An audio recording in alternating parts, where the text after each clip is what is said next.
Mesdames et messieurs, bonsoir et merci de suivre ce flash d'information de 18h sur la télévision nationale du Burkina. Un fait divers qui suscite la colère des populations à Ouagadougou.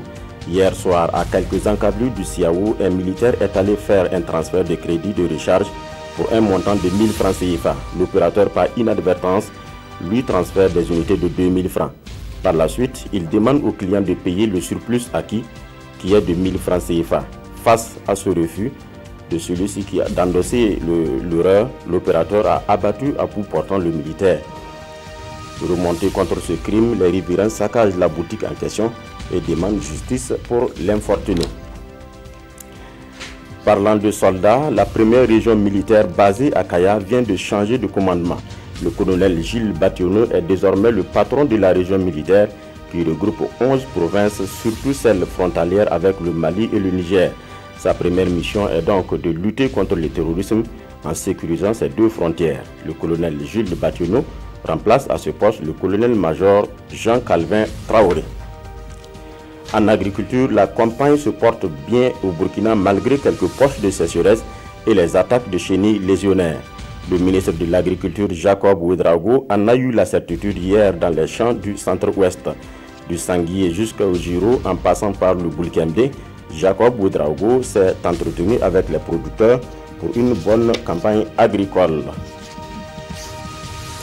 Si la saison des pluies fait des heureux, elle crée aussi de la promiscuité pour les grandes villes comme Ouagadougou. Dans la capitale, la brigade verte peine à débarrasser la ville de ses ordures. Dans les quartiers, des immondices d'ordures jonchent les rues et les goudrons sont par endroits avalés par le sable.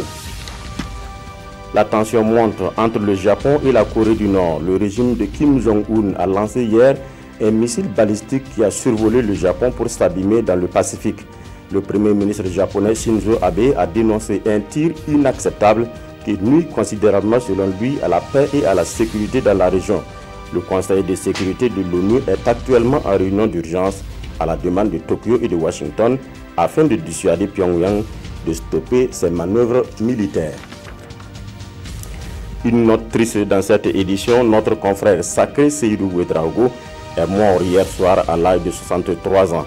L'homme des faits divers avec Bakary comme acteur principal s'est illustré à travers les ondes de Radio Burkina et de RFI avant d'être admis à la retraite il y a seulement 3 ans. Journaliste présentateur du journal parlé pendant de longues années, Sacré Seydou Ouedraogo se battait depuis plusieurs décennies contre la maladie qui a fini par avoir raison de lui. Comme te qualifiaient les confrères de RFI, Sacré, tu restes à jamais inoxydable. Voilà, c'est tout pour ce flash. Merci de nous avoir suivis. L'information revient à 19h avec Adama Koulibaly.